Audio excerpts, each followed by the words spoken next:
What is something that is highly likely to happen in the next 10 years that everyone is completely ignoring? Loss of entry-level jobs, that's what's scary. If you fall on hard times, you can pick up extra work, but it'll get harder. I keep talking about this and no one seems really concerned. I work in software dev and people keep saying that I is replacing junior devs. And I keep asking that if there are no more junior devs, who is going to be the next senior devs? I'm very worried for the state of the industry in 10 years. The voluntary brain drain is real. The complete death of trust in anything we see or hear online. Everyone is talking about AI taking jobs, but no one is preparing for the fact that within 5 to 10 years, video and audio generation will be so flawless, cheap, and instant that you won't be able to trust anything. Phone scams will use a perfect replica of your mom's voice asking for money. Political campaigns will feature high definition, completely fake footage of candidates doing terrible things released hours before an election. We are moving into an era where seeing is believing is officially dead, and society is absolutely not psychologically or legally prepared for that level of epistemic chaos. This is infinitely more horrifying than people can imagine. It is, but my feeling is that there will be droves of people leaving social media and actually starting to meet in person again. Community may regrow. We're a lot closer to being there than people want to admit to. I prompted ChatGPT with generate a photorealistic image of a person holding a hammer in one hand and a nail in the other. Let them be fixing an old fence with unkept grass, weeds, and a dilapidated home, and it generated this image. Now, I'll be the first to admit that the guy isn't holding the nail like I would if I was about to ham. Nor is he holding it anywhere that makes sense, but I also wasn't that specific. The whole point was to show his hands because I constantly hear you can always tell by the hands. But this hasn't been an issue with ChatGPT in a while now. It took me less than 30 seconds to write that prompt. If I actually wanted to spend a small amount of additional time on the prompt, then I could definitely make sure the nail was being held more naturally, especially if I gave it a reference image or something. Political campaigns will feature high definition, completely fake footage of candidates doing terrible things released hours before an election. This goes in the other direction too. Candidates who are caught on hot mics or hidden cameras displaying bigotry, accepting bribes, or engaging in other unsavory behavior will be able to dismiss the evidence as I generated. We'll reach a point where the public will be unable to trust any primary source of immoral or even illegal behavior. Bad actors will simply dismiss evidence of wrongdoing out of hand.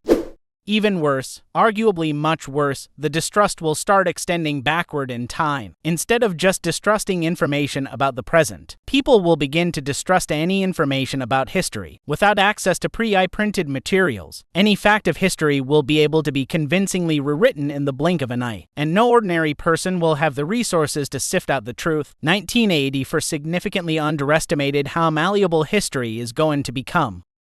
In 10 years, we will probably lose all the kelp on the west coast of North America. Right now, the kelp is only 5% of baseline. But nobody recognizes the problem because it is underwater. The ocean keeps getting hotter, too. I did a graduate project about West Coast kelp. No one really believed me about the impending doom from loss of kelp. Pollinator deficits causing en masse crop failures. I was going to say famine, partly from lack of pollinators and partly from reduced crop outputs due to climate change. There is going to be a reduced wheat crop this year in the US due to the ongoing drought. Could be a preview of what's to come. Which is crazy too, especially considering the amount of food waste that happens every single day. In like less than a year, you're going to start hearing about famine, because nitrogen fertilizer largely passes to Asia via the Straits of Hormuz. Less fertilizer in Asia means more crop failures, more famines, less food. Food prices rise in Asia, they rise everywhere. Water scarcity is already a problem in a lot of places, and we've mostly been ignoring it. It is going to get worse. As a Canadian where we have 20% of the world's fresh water, this one scares me. Yeah, the Great Lakes states and Canada really need to come together yesterday and figure out enforceable ways to protect the lakes. We're gonna build a wall, and we're gonna make Illinois pay for it. Sorry, no can do. Illinois is watching their budget. You might consider relocating the Great Lakes to Hammond, Indiana. The Amok collapsing. This should probably be the top answer. When people hear climate change or the more antiquated global warming, they don't realize it's not just gonna be warmer weather. Destabilization of that current can cause all kinds of damage, both cold and hot weather, storms and stagnation in ocean waters. It's a looming catastrophe what will change everything we know. I hate to be pedantic with someone I completely agree with. It's just the term global warming isn't antiquated. Earth is hotter than it's been in 125,000 years and warming at a rate not seen outside of mass extinction events. Global warming is causing climate change. The Amok collapsing would likely cause cooling in Western Europe, even as global averages continue to skyrocket. Scientists use the term global warming and climate change depending on what specifically they're talking about. The idea that global warming is inaccurate or discredited as a term in favor of climate change comes from conservatives. Frank Luntz was doing focus group work for Republicans when he found the public is much less concerned about climate change compared to global warming, and instructed Republicans to insist on using that terminology to mitigate public fear of the issue. Probably some kind of modern-day Great Depression. Between us debt, the collapsing populations of major manufacturing powers like China, and scarcity of non-renewable resources, there is a good possibility of this in the next decade, and it's an inevitability by 2050. The unemployment predictions due to I seem to make this a fait accompli unless we elect politicians who are willing to regulate it or ensure that people are guaranteed work or income. Not really ignoring, but I feel it's flying under the radar. The world's supply of helium is dwindling rapidly. I work in an industry that uses a buttload of heat, and we've been told to retrofit devices that use heat H2. So far, it's not going so well. This is one of the big concerns I have too. Aside from party balloons, helium is used in semiconductor manufacturing and creating superconductors. Hopefully we can move on to a new technology that works better.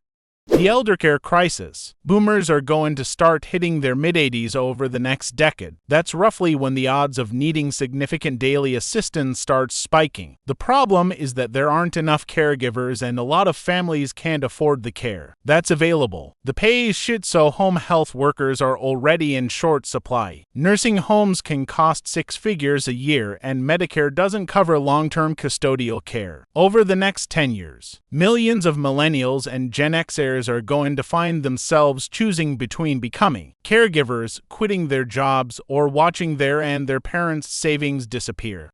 A lot of people in their 30s and 40s right now are never going to own a home, like actually never, and the conversation is still being treated like it's a temporary problem that's about to fix itself. My husband and I will be 40 and 36 this year, and if anything, we're further from the possibility of owning a home than we were 10 years ago. Rent has gone up dramatically, wages have not. Everything is going up so quickly that if anything, we were more financially set a decade ago than we are now, which is absolutely not the way I thought things would go. Massive slowing in scientific research, then a resurgence, or a major shift in where the majority of scientific research is conducted. People seriously underestimate how much the US government supported science, and now that's been severely hampered. NSB and a lot of other resources are globally used by scientists, and a lot of conversation science is in the US. The administration has cut a lot of funding to everything from cancer treatments to a gigantic women's health study. The European Union has strong scientific support, but not quite the same infrastructure the US has built up. The political environment also makes it questionable how much support there is to build it up. China is hungry for scientific and technological knowledge, so it may gobble up researchers.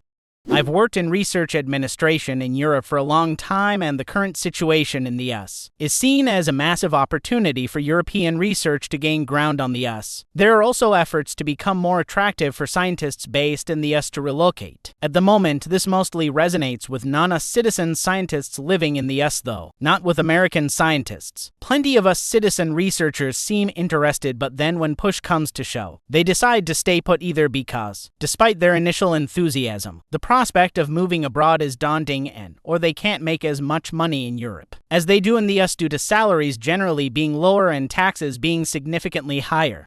There's going to be a truly abysmal natural disaster that makes that location uninhabitable. The Gulf Coast of the US, specifically Florida or Louisiana, are just waiting for it, and with the extreme ocean temperatures happening right now, it could be any day now. To think otherwise is to rely on hopes and prayers. This is one thing I know I'll see in my lifetime. I suspect it'll be damage to the electrical grid so severe people will need to relocate for years. Abandoned entirely will be determined by insurance companies ultimately in the future. They are already pulling out of areas. What problem do you think is being overlooked? I look forward to your opinion in the comments. Like and subscribe. See you soon.